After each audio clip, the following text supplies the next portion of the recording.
Hi, I'm Travis, and today I want to just do a little video about some of the edible plants on my property. Um, some of them I've planted, some of them are just growing here wild. So let's get started here. This one is called Jerusalem artichoke. It'll have a big flower like a sunflower here in a few months, but I planted this. It's like a tuber, kind of like a potato. And a few years ago I just planted it in the ground, and they grow back every year and will actually spread out, so I'm hoping this will get pretty numerous. Then over here I have these are wild black raspberries. You can see them there. These are pretty common around here. I didn't plant these are just growing here already from when I got my property, but these are super tasty. And you can see it's pretty loaded with them here.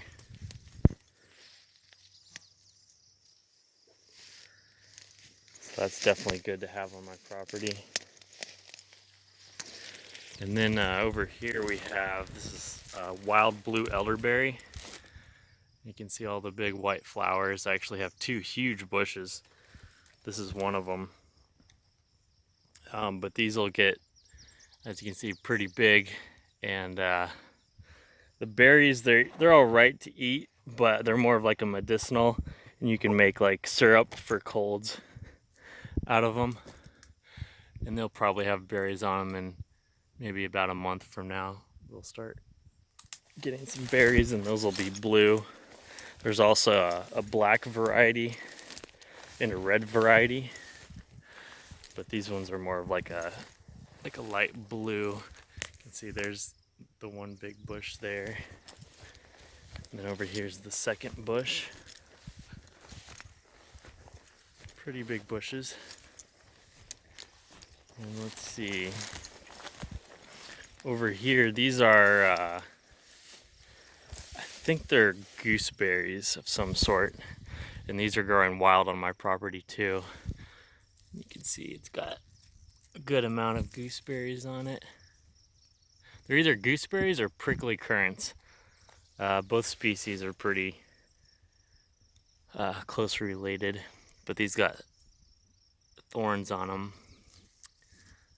And there's actually another species on my property too. I think that one's called a wax currant, and I'll show you that in a few minutes here. But these are pretty prolific here. You can see all the berries growing on them down in there.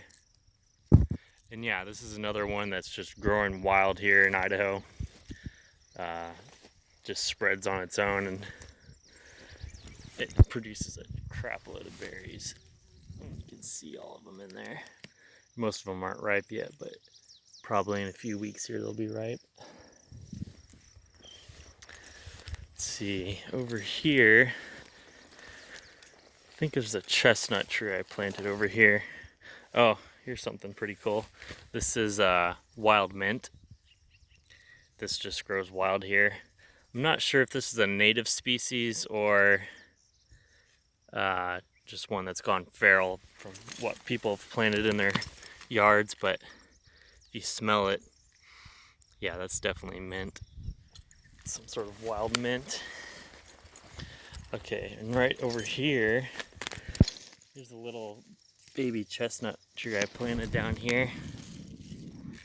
And I planted it under this rose bush to keep it away from the deer, because I actually planted a ton of trees like this, and I didn't really want to spend all the money for deer fencing, so I just planted them inside the rose bushes, and the thorns help keep the deer off. And it looks kind of shaded, but it's still getting a good amount of sun.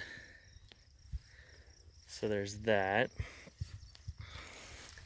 And over here I have some hazelnut bushes, and these were pretty big, so I did decide to go ahead and put a deer fence around them.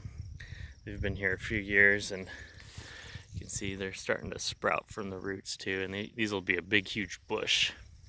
And hazelnuts, they're a pretty high calorie nut. and I think they should do pretty well here. Here's another hazelnut I planted.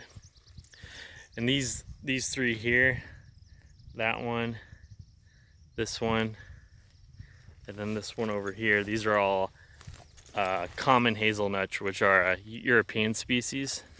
There's also an American hazelnut, which I have planted in here as well. But yeah, these I think will do pretty good here. They should do pretty well in our Idaho climate. Okay, and then up here, this is a wax currant. And you can see it's pretty ripe now, and it's also loaded with berries. They're pretty small, but they're not bad tasting. It's got tons of them. And I think this bush here, this is probably the earliest flowering plant I have on my property. It flowers like maybe late March, before everything else here flowers. Okay, let's see, what else do I got?